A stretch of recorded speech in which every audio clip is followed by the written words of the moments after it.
Muy buenas. ¿Os ha pasado alguna vez que no habéis sido capaces de contener ese deseo por tomar algo dulce? Bueno, en este vídeo voy a intentar explicaros qué sucede cuando el azúcar entra en nuestro cuerpo, por qué nos resulta tan difícil contenernos y os voy a dar unos consejos para que seáis capaces de reducir la ingesta de azúcar y mantenerla bajo control.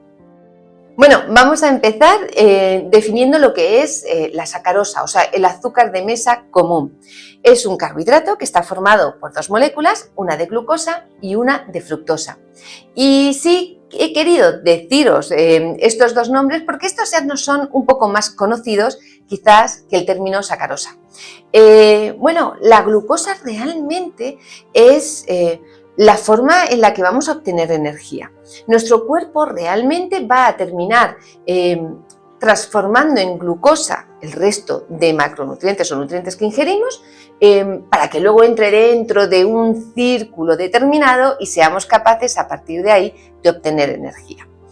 Por eso, por ejemplo, los deportistas que hacen un deporte muy prolongado, pues toman bebidas que tienen un alto contenido en glucosa y les permite, tener energía durante más tiempo. Ok. Bueno, una vez que sabemos lo que es el azúcar en sí y que realmente la glucosa la necesitamos, vamos a ver por qué la sacarosa, o sea, el azúcar común, ya no es tan positiva para el cuerpo. Bueno, ¿qué sucede cuando el azúcar entra en nuestro cuerpo? El azúcar o la glucosa contenida en otros alimentos va a aumentar en sangre, o sea, se va a producir un aumento de la concentración de glucosa en sangre y ya lo hemos comentado en otros vídeos, a nuestro cuerpo le encanta mantener unos niveles óptimos, ¿no? Siempre unos rangos de valores, tanto en el pH o como por ejemplo en este caso de glucosa en sangre. Así que cuando tomo azúcar o cuando tomo más glucosa, aumenta esa concentración y el cuerpo ¿qué hace? Vale, produzco insulina y la insulina yo la suelo describir para que me entendáis como una llave que abre una puertecita de la célula, donde están los tejidos, guarda la glucosa en su interior y cuando los niveles de glucosa bajan un poquito, se vuelve a abrir la puerta, sale el azúcar y lo volvemos a tener, la glucosa, perdón, y volvemos a tenerla disponible en sangre para obtener energía. Esto, claro, es lo que sucede en una persona sana, ¿vale?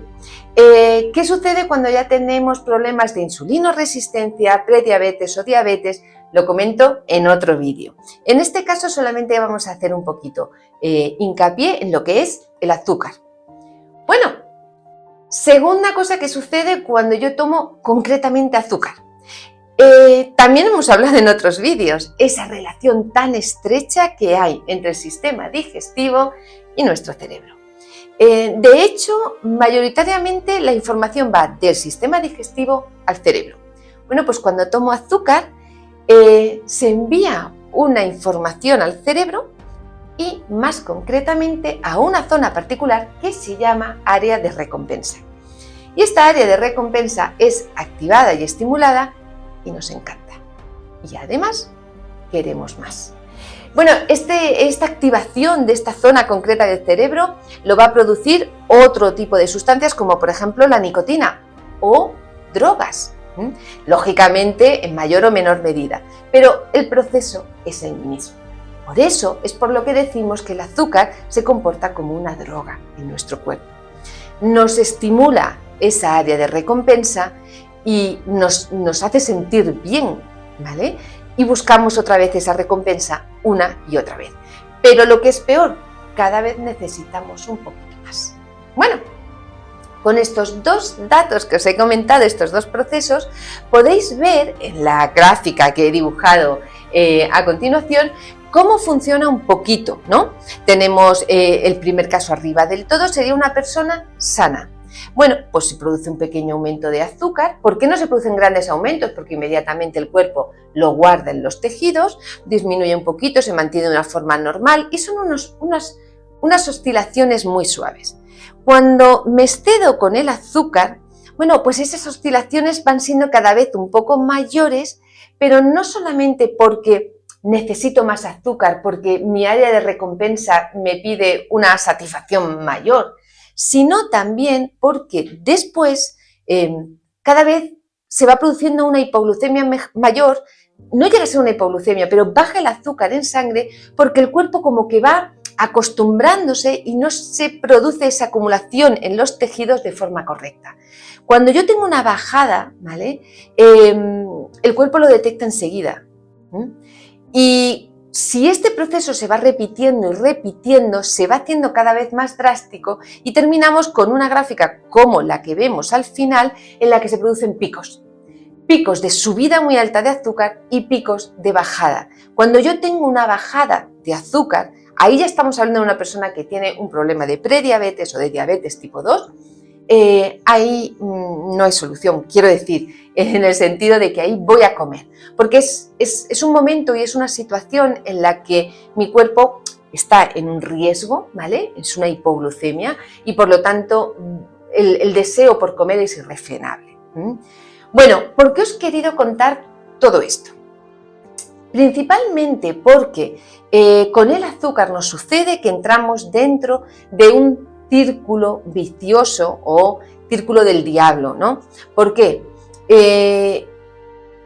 Tengo necesidad de azúcar, realmente lo que está sucediendo es que mi cerebro quiere esa estimulación, termino cayendo, tomo el azúcar, me siento peor, si además este ciclo se continúa, tengo una hipoglucemia, no soy capaz de contenerme, vuelvo a comer azúcar y entro dentro de ese círculo.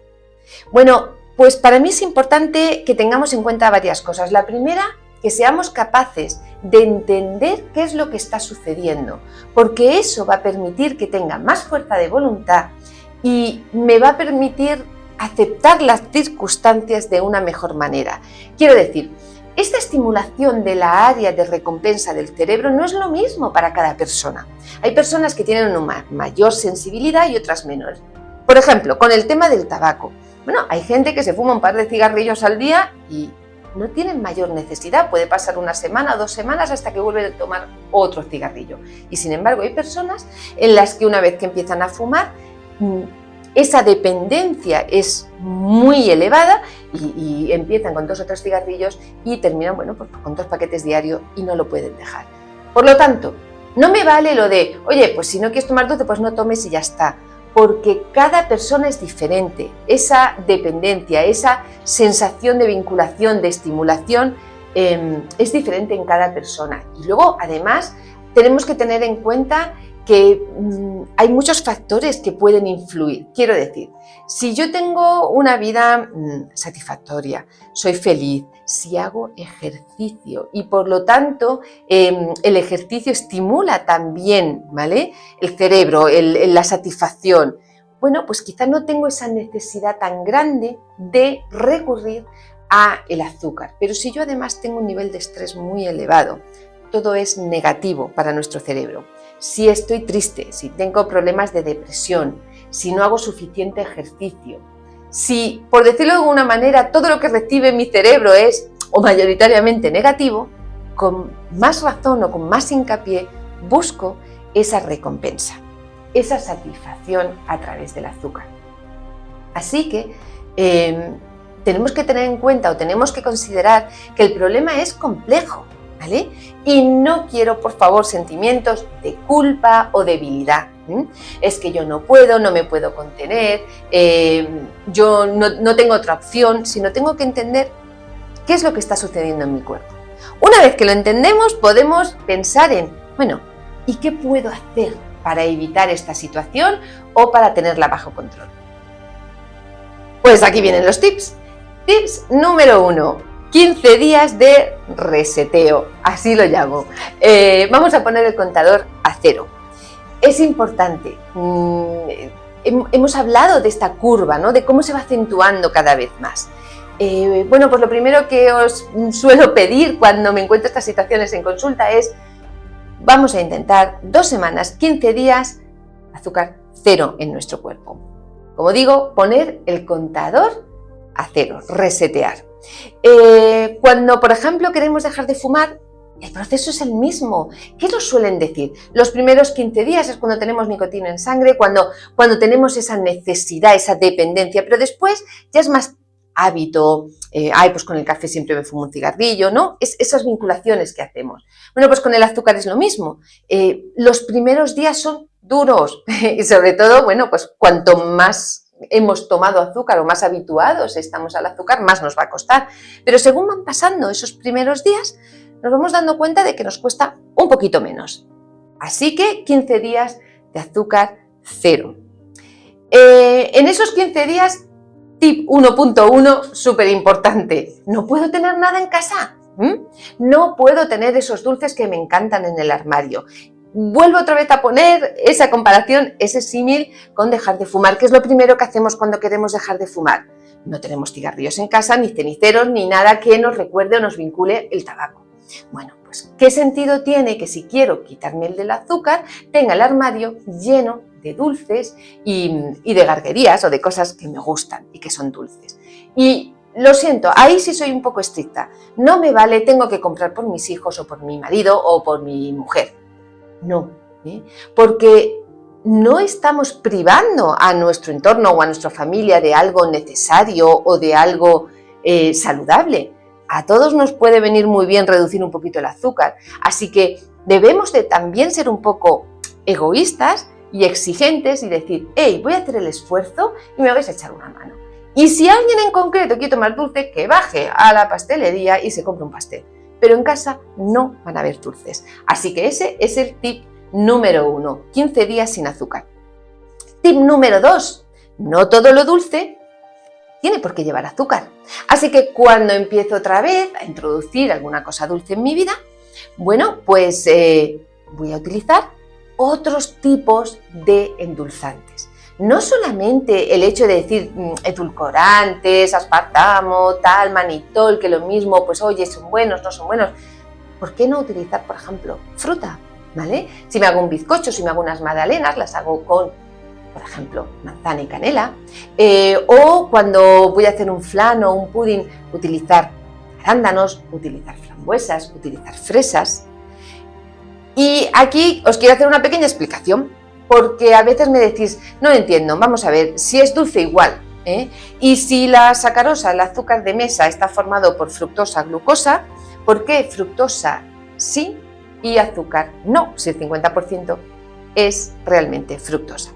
Bueno, hace ya unos años se pensó que quizá la fructosa era el azúcar ideal, ¿vale? Porque no provoca esa subida drástica de azúcar, de glucosa en sangre, tarda más en liberarse, ¿no?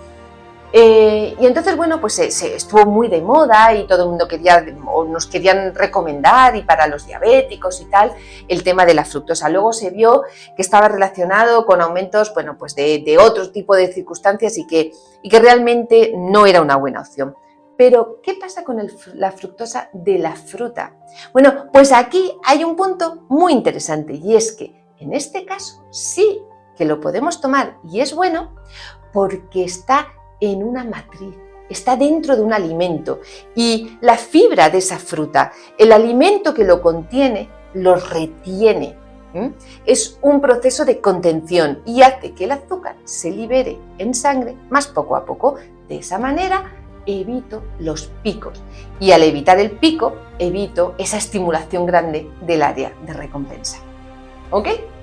Así que, bueno, vamos a pensar en que podemos tomar cosas dulces que se estén endulzando con otro tipo de alimentos que no tenga por qué ser el azúcar. Tip número 3. Bueno, pues es un poquito en la misma línea. ¿Qué vamos a hacer cuando vamos a preparar algo en casa, un pastel o algo, o cuando compramos algún tipo de dulce? Intentamos siempre optar por alimentos, por harinas, por cereales integrales, porque la fibra va a hacer exactamente el mismo proceso que hemos hablado con la fruta. Lo que va a hacer es retener, contener la glucosa para que ésta se vaya liberando poco a poco.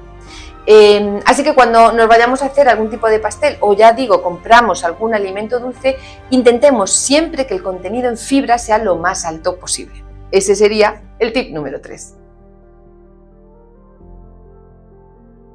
de vez en cuando está justificado. A ver, yo aquí quizá me meto un poco, como siempre, en conflicto. Yo desde que estoy haciendo estos vídeos siempre os digo lo mismo y por favor me gustaría que lo entendierais así. Yo pretendo daros siempre mi opinión personal, lo que yo habitualmente hago en consulta. Sé que bueno, hay una corriente importante de personas que identifican el azúcar con un veneno, que cero al azúcar. Pero para mí la alimentación es un concepto mucho más amplio. La alimentación no es solamente una cuestión de nutrición, sino que tiene un aspecto psicológico, tiene un aspecto social. Si estamos tristes, comemos. Si estamos alegres y queremos celebrar algo, comemos. Si queremos conocer a alguien, generalmente quedamos para comer. La alimentación es mucho más. Y por lo tanto, si de vez en cuando quiero algo dulce, ¿por qué no? ¿Cuál es el problema? Como siempre, en nutrición el problema son las cantidades. La cantidad, la ingesta de azúcar hoy en día es bestial, es insana, es una absoluta locura. Y eso es lo que nos tiene que hacer pensar y es lo que nos tiene que preocupar. Las cantidades. Pero si yo un día tengo ganas de comer un helado y me voy con mis niños, voy al parque, aprovecho para dar un buen paseo y me tomo un helado, ¿por qué no? No tiene absolutamente nada de malo. Lo que no puedo hacer es tener el congelador lleno de helados y cada día después de comer o después de cenar tomarme 1 o 2 helados. Y lo que es peor, dárselo a mis hijos. Ahí es donde estoy creando un problema. Ni qué decir de todo ese azúcar escondido que por desgracia nos meten en un montón de alimentos. De eso también hablaremos en otro vídeo.